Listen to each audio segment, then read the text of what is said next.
plot twist of the two people who blocked me, one of them was on the right, and the other person who blocked me was more on the left.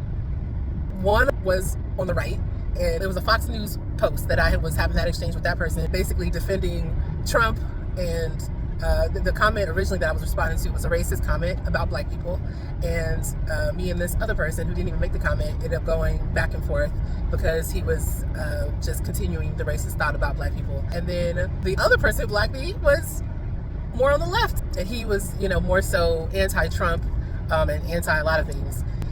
Funny enough, crazy enough, it was somebody I was following, and I believe he was following me as well, and I thought, you know, we were cool and feeling each other's content. We were still pretty new to each other. I know I'm new to a lot of people up here. I came across one of his videos, and I had some thoughts, and I put the thoughts in his comments, and eventually we didn't even have a conversation. That's what's also crazy. He just blocked me after I had I did submit a few comments to the video because this video was long, so I had a few thoughts and comments throughout, and I'm going ahead and sharing this as I'm on my way to go vote today.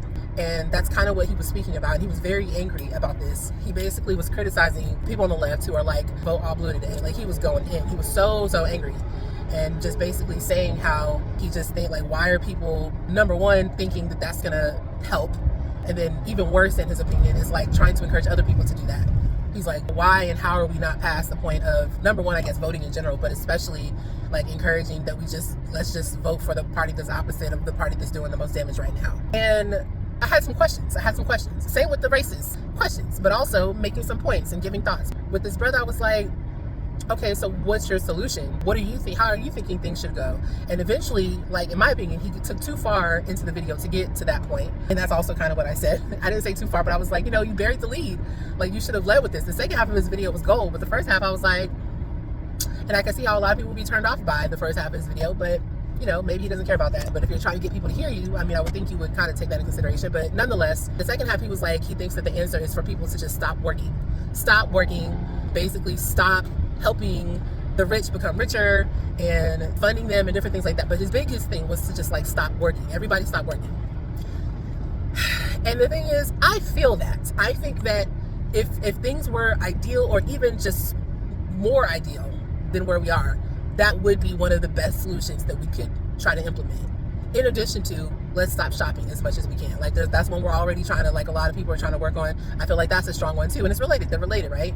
Like, we're trying to do what we can to not continue to help stuff the rich's already overstuffed pockets and bank accounts and all that stuff. So I'm like, I felt him on that. You know, in theory, I felt that. I feel that. You know what I'm saying? And I agree. I've long felt the same way. At the same time,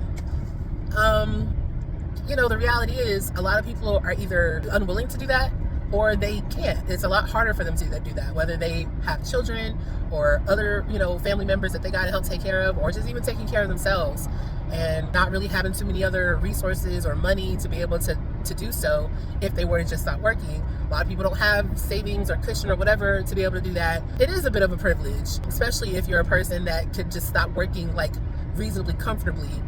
I don't know if that's the case for him, but just, you know, some people it's a lot easier to do that than others. You know what I'm saying? Just being real, you know? And so if it is easier for you to do that and you're telling other people that it's way harder to do that, like, yeah, you know, at the same time, like, I do also feel, because it reminded me, I've been posting the whole thing of the shopping blackout, and I've had some people respond like, well, not everybody can do that, you know, that's a privilege. And or like when I'm criticizing the No Kings protest, they're like, well, baby steps, and like, not everybody, we got to warm people up to the idea of walking out and demonstrating on a larger scale and different things like that. And what I said to them is like, well, how long do we have to wait for that? Because do we have time with what the administration, what all the administration is doing right now? Like, do we have that time? Like, I would love for us to have that time, but do we have that time? Like, I thought, you know, people are making it seem like we're in dire times right now, and desperate times cause for what?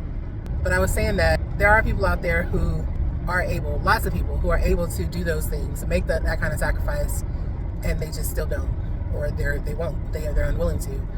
So I feel like those who can, should, and everyone else who can't as easily, maybe just preparing our mindset for being able to do as much as we can, as soon as we can, and trying to keep in mind the bigger picture and understanding things are gonna suck ass regardless whether you do or don't.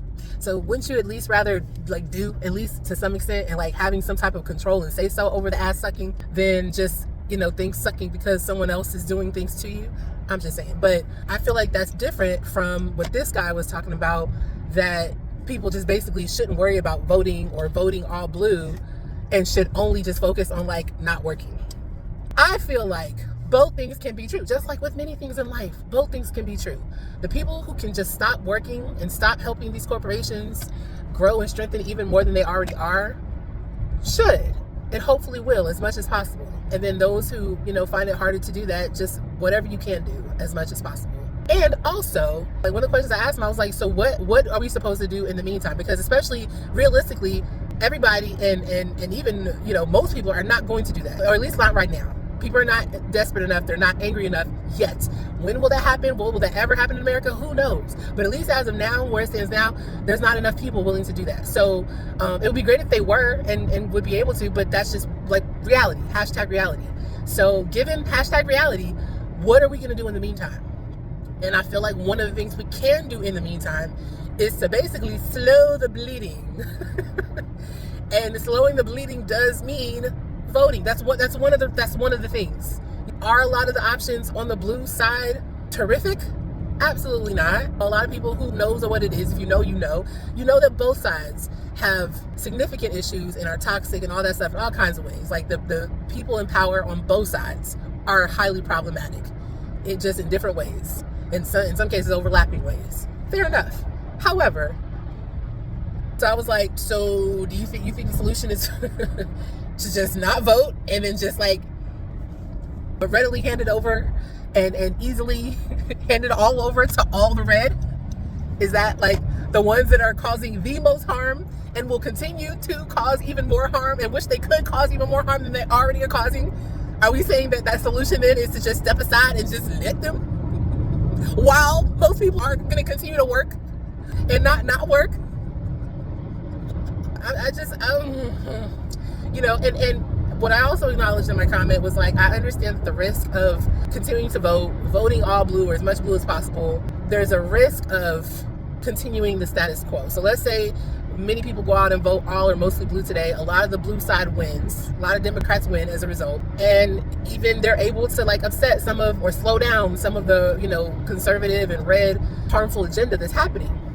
Well, then, people get more comfortable. They feel a little bit more, okay, I can breathe. And then it's easier to go back to status quo, which was already very problematic.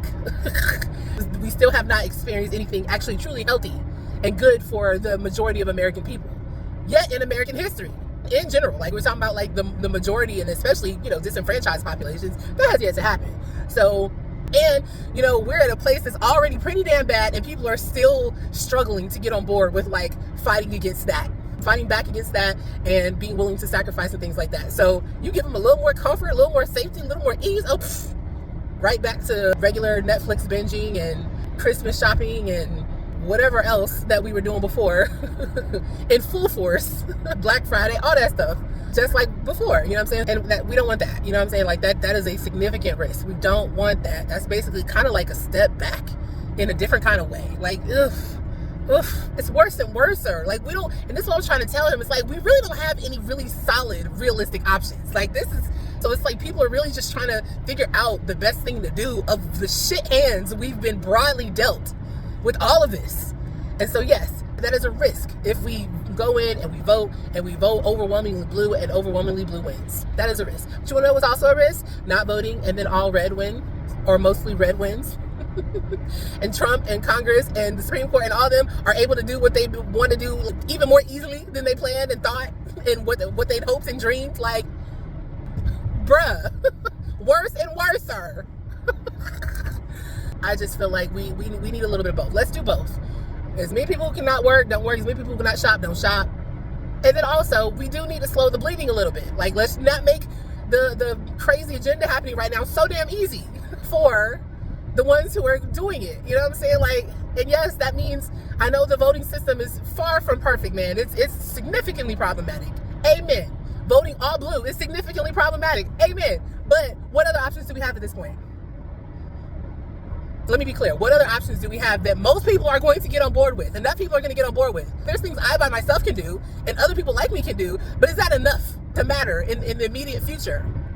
So anyway, that's what I was trying to tell him, and I guess he wasn't feeling it. My bad.